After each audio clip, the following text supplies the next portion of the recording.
السلام عليكم ورحمة الله وبركاته. احنا في الدنيا، ازيكم عاملين ايه؟ اهلا بكم في فيديو جديد.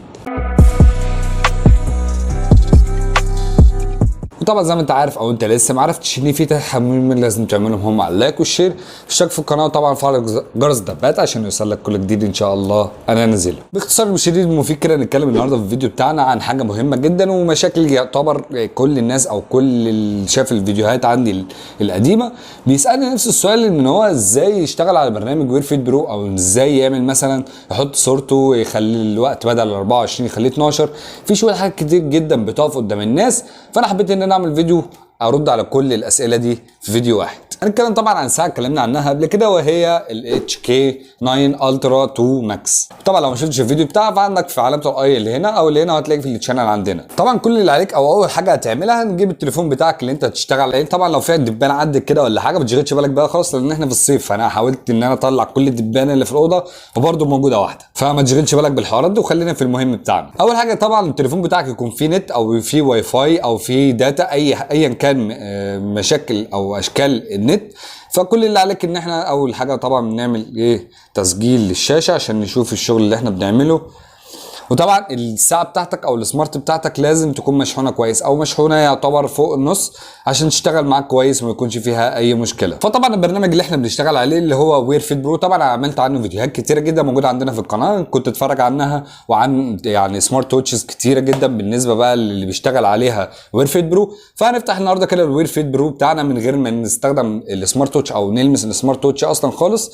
هنفتح كده البرنامج الاول، وده يعتبر انا اول مره استخدمه، كان يعتبر انت بتستخدم الابلكيشن لاول مره، وطبعا النت عندي انا بعيد شويتين فممكن معلش ايه استحملوني شويتين.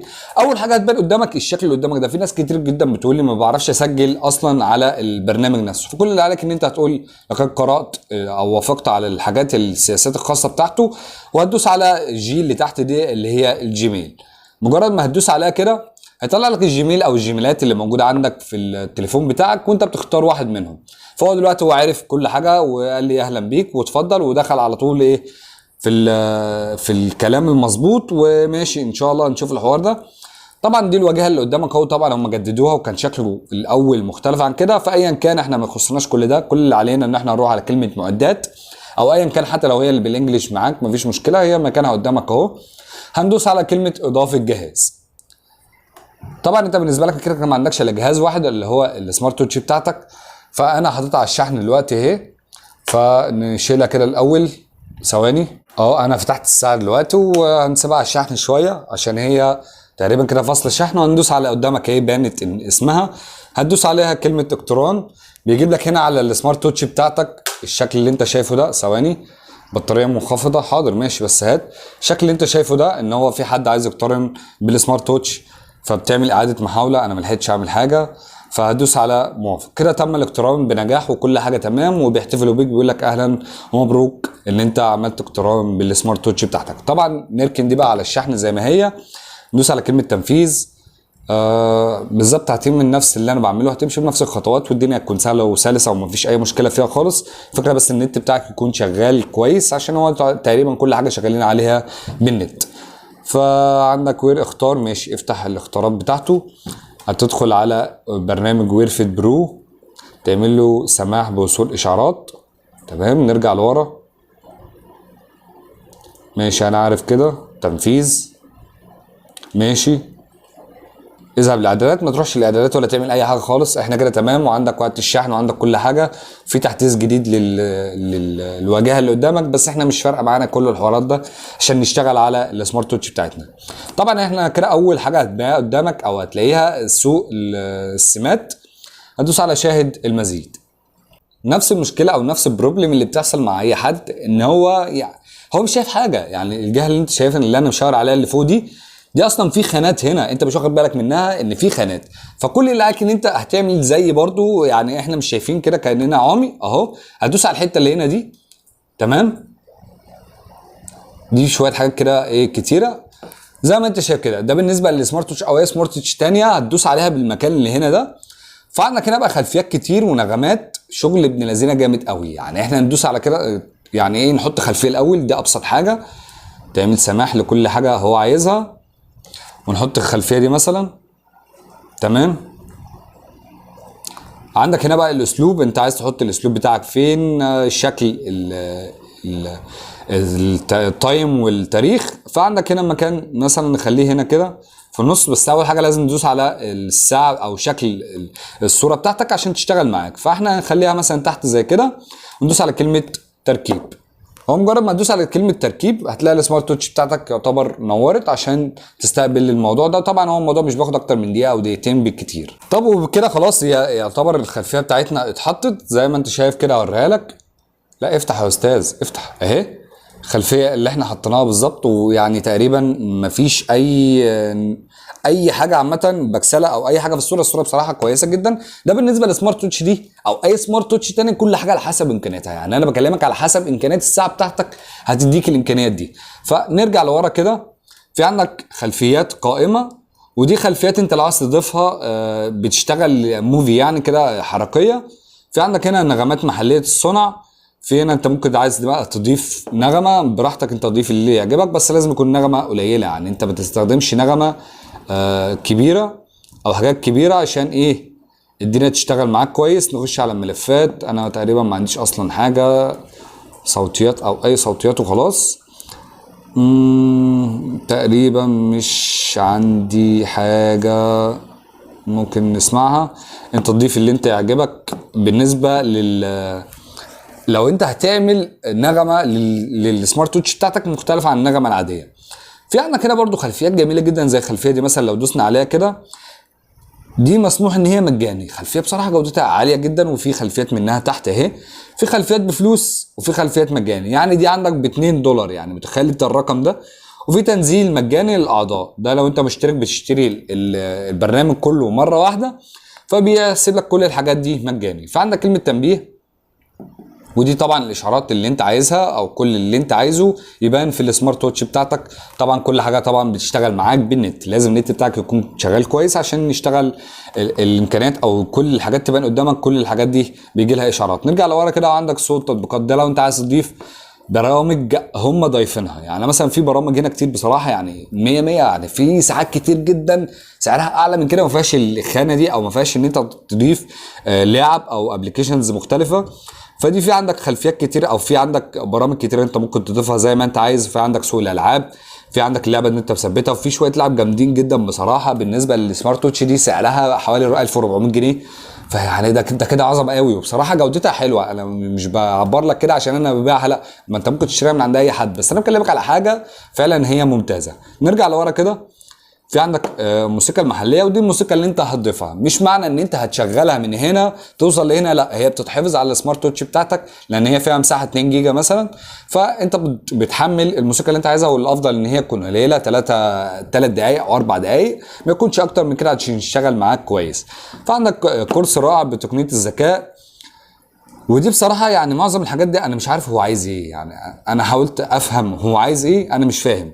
بس تقريبا دي تغيير السمات، شكل الحاجات من جوه. يعني هو ده بس الفكره، ان هو تشغيل السمات. لو انت هتغير مثلا شكل الايقونه في التليفون عندك، وشكل السحبه واليمين والشمال والطالعه والنازله والحاجات دي، فانا شايفها ان هي حاجه مش مهمه بالنسبه لي. فعندك هنا ويرفد برو ترانسليت. انت بقى يعني حسب اللغه اللي انت عايزها. ماشي، احنا عايزين نغير يا باشا، عايزين نغير اللغة دي، نخليها اللغة العربية طبعا.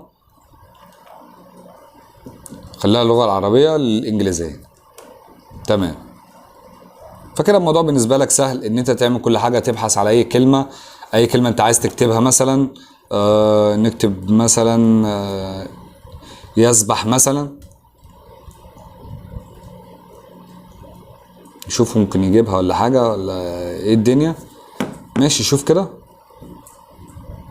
تمام يا عم، قال لك سويمنج. تمام، مفيش مشكله. وطبعا هي بتشتغل معاك في السمارت ووتش بتاعتك هنا لو النت بتاعك شغال في التليفون.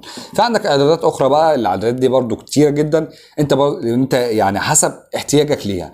فعندك هنا القياس، في عندك رفع المعصم لما تعمل ايدك كده. فعندك نظام ال 12 ساعه، وده تقريبا احنا بنعمله كله. فعندك تنبيه القلب. ايه ده؟ لا تخل واسط. ايه دي؟ الترجمه يعني بصراحه غريبه قوي. نمط النوم، ده لو انت تعمل تايمر مثلا. عندك ممارسة الرياضة البدنية. في عندك حاجات كتير جدا انت ممكن تستخدمها بالنسبة للساعة دي. في عندك ايه تاني ممكن نشوفه؟ في عندك الحاجات اللي انت شايفها دي كلها. في عندك جهات الاتصال المفضله، انت ممكن تضيف عندك هنا اكتر من 20 اسم. مجرد ما حد يرن عليك الاسم بيبان على السمارت ووتش بتاعتك. فعندك بطاقه العمل، ودي بالنسبه للفيسبوك والواتساب والتويتر والحاجات اللي هي هتشتغل ازاي؟ هتشتغل ان انت هتقرا الرساله ومش هتعرف ترد عليها. يعني انت مش هينفع ان انت ترد من السمارت ووتش بتاعتك، لا هي انت تقرا الرساله بس. ممكن ان انت تعمل ايموجي مثلا عليها وخلاص. فعندك تقارير الطقس، في عندك جهاز البحث لما تدوس عليها الساعه بترن او العكس. فعندك التذكير الصحي، وده طبعا في حاجات كتير جوه، يعني دي مهمه قوي قوي ان انت تشتغل عليها كصحيا عامه. فعندك المحفظه اللي هي فيها نظام ال NFC، فده كويس بالنسبه للناس اللي بتستخدم النظام ده. في عندك انذار، في عندك التقاط الصوره، في عندك ايه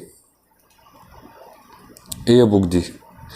دي الكتب. لو انت عايز تضيف مثلا كتب او روايات تقراها من السمارت ووتش بتاعتك، فانت بتضيفها من المكان ده.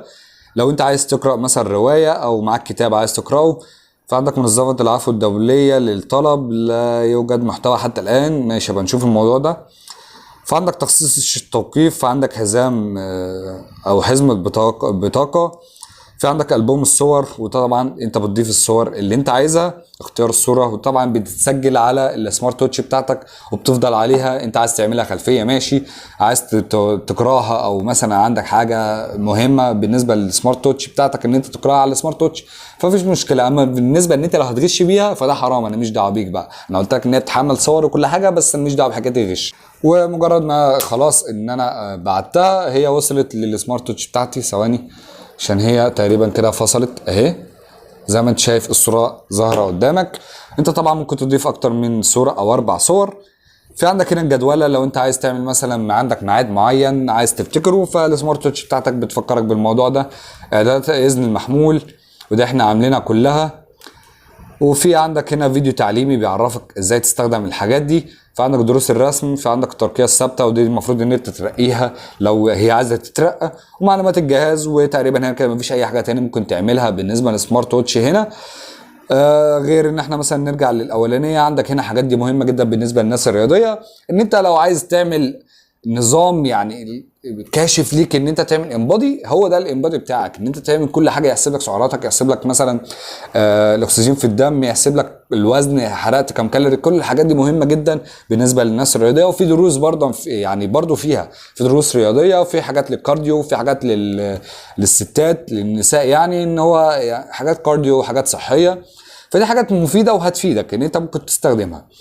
في حاجه تاني؟ مفيش حاجه تاني. وهنا طبعا التقييمات بتاعك وحسب استخدامك انت استخدمته قد ايه، وكل حاجه او بياناتك عامه. الكينج طبعا الستور بتاعنا. وتقريبا كده مفيش حاجه ممكن نتكلم عنها بالنسبه للبرنامج ده. احنا كده خلصنا كل حاجه او فنشنا كل شغل فيه تقريبا كده. مفيش حاجه ممكن تسالنا عليها تاني. لو عندك طبعا اي حاجه ممكن تسالها، فعندك طبعا في التعليقات، وانت ممكن تسال في التعليقات عادي جدا. وعندك لينك الواتساب، الانستجرام، فيسبوك، ممكن تبعت لي على واحد فيهم، وان شاء الله انا هكون معاك وارد على السؤال بتاعك. الواحد تعب، انا زوري وجعني والله من كتر الكلام. الله يكون في عون المدرسين اللي بيفضلوا ينحروا والدكاتره والجماعه دول. الواحد قايل شويتين ما كملوش 10 دقايق زوري وجعني. وتقريبا كده مفيش حاجه تاني ممكن نتكلم عنها بالنسبه للبرنامج وبالنسبه للساعه. فطبعا لو في حاجه انا نسيتها ما اتكلمتش عنها ممكن تكتبها لي في التعليقات هنا وانا هجاوبك عليها. لو عندك اي سؤال طبعا موجود عندك في التعليقات. لو عايز تتفرج على الساعه نفسها او امكانيات الساعه نفسها في الريفيو بتاعها، فعندك طبعا في الشانل عندنا، او ممكن في علامه الاي اللي ظهرت عندك انت ممكن تتفرج على الفيديو بتاعها اللي هو نزل اليومين اللي فاتوا. ولو وصلت لحد هنا ما تتبخلش عليا بلايك، لان اللايك ده بيفرق معايا شويه في الشغل بتاعنا. وطبعا لو مش مشترك في القناه فيا ريت تشترك في القناه وتنورنا وتفعل طبعا جرس التنبيهات عشان يوصلك كل جديد. وما تنساش تزورنا على الانستجرام بتاعي، لان انا بعمل فيه شغل جامد جدا بالنسبه كمان للرياضه وبالنسبه للجيم والفيتنس والحاجات دي كلها. فانت هتستفاد يعني. مفيش اي حاجه تاني ممكن نتكلم عنها بالنسبه كمان للعروض اللي انا بعملها في المحل عندي. انت ممكن تستفاد بحاجه زي كده. وسنوني فيديوهات جايه كتير ان شاء الله. وزي ما بقول لكم دايما فكروها صح.